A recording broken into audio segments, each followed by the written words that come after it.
big news out of Intel today that is going to help them capitalize on some trends in the market lately. So I'll share that with you and also share what sort of impact we can expect this to have on the stock and the general market as well. In the recent year and a half or so, we've seen the market handsomely rewarding almost anything that has to do with electric cars or autonomous driving, ascribing sky-high valuations to companies with, in some cases, no revenues. I'm sure you've seen Rivian and Ford making massive gains lately before Rivian got its face kicked inside out lately. But by and large, we're seeing lots of people very excited about anything in this space they can get their hands on. It all started with Tesla, and now it's spilling over into everything else. Images of robo-taxis driving around town, eliminating the need for individual car ownership while simultaneously racking up endless passive income for their owners, is the golden ticket that's getting people to spend insane amounts of money on companies that don't make any money.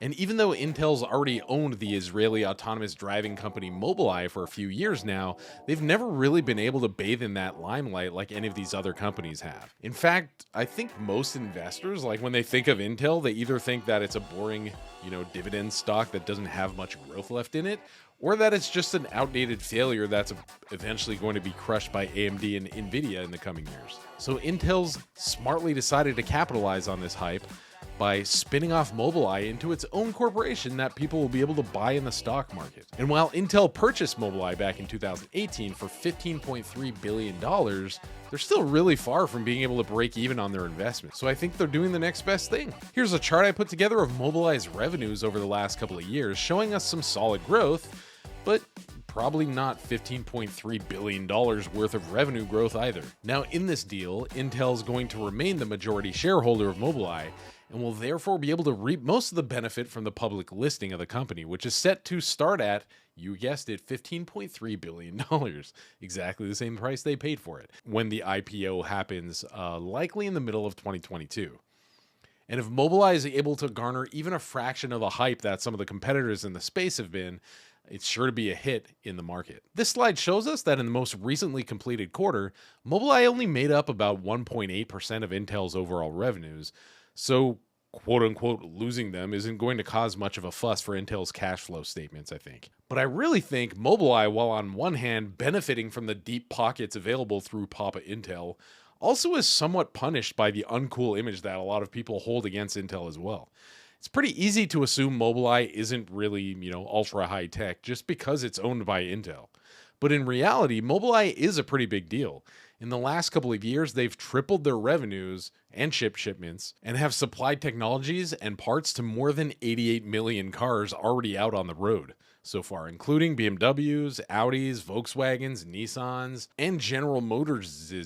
And while they're pretty well regarded in the industry as one of the top three, along with Waymo and Cruise, which is now owned by General Motors, I think hiding out in the shadow of Intel's portfolio probably doesn't really do their tech any justice, and being out on their own as a publicly traded company is sure to do good things for both Intel and MobilEye. Now you're probably wondering, when they leave Intel, aren't they going to be missing out on a lot of the benefits that they've been getting under Intel's umbrella? And the simple answer to that is no.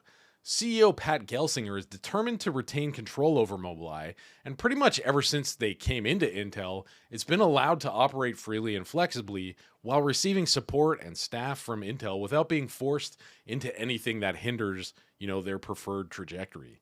They don't even use Intel's fabs for their chips, instead opting for the more advanced Taiwan Semiconductor option, though hopefully at some point along the way when Intel catches up, more synergy can be netted from their parent company's partnership. And speaking of Intel's fabs, they're projecting, and I agree with this projection, that semiconductors are going to become a more and more expensive portion of vehicle manufacturing in the coming years, making up to as much as 20% of the overall bill of materials per vehicle by 2030. And if Intel and MobilEye can continue their growth in this market, we should see those revenues I showed earlier growing double or triple or more. We've talked a lot about NVIDIA and their continuing dominance in AI, data centers, autonomous driving, and I think their dominance is set to continue for a while. But like I've mentioned about 300 times in recent videos, both AMD nor NVIDIA have their own fabs, meaning they can't actually produce the chips that they design. Intel, on the other hand, does have their own fabs. And while Intel's been behind in their chip tech for a while now, they're starting to make big strides with their most recent Alder Lake chips, and they've also made the bold move of partnering with long-term rival Semiconductor on their next-gen 3 nanometer chips, potentially completely dominating TSMC's production capacity alongside Apple, and thus boxing out smaller competitors like Nvidia and AMD. So it's going to be very interesting seeing how things roll out in the coming quarters. I'm pretty excited about this move to release MobilEye, and I'm pretty sure it'll garner an absurd valuation like we've seen with so many other companies in the space lately. I really wouldn't be surprised if the market is pretty quick to value MobilEye alone at more than 30 billion, considering some of the other silliness in tech valuations. But if you're already an owner of Intel, MobilEye's growth is going to benefit you as well, since Intel will retain that majority ownership of the company. And so while I think the market tends to overvalue both AMD and Nvidia and a lot of the other companies, I think they're undervaluing Intel. And so I've actually been buying into Intel gradually over the last few months and hope to be growing that position. I don't think, they're going to be Nvidia in 1 year from now or anything like that. But with their big investments in manufacturing and fabrication in the US and Europe, I think things could be changing, especially under Pat Gelsinger's leadership. If you want to learn more about how Intel may be gaining on AMD's heels, click on this video up here. And if you're heavily invested in the market already, but wondering where things might be going into 2022, click on this video to hear my thoughts about the biggest threats to the market's continued euphoria. Love you guys, and don't forget to stay generous.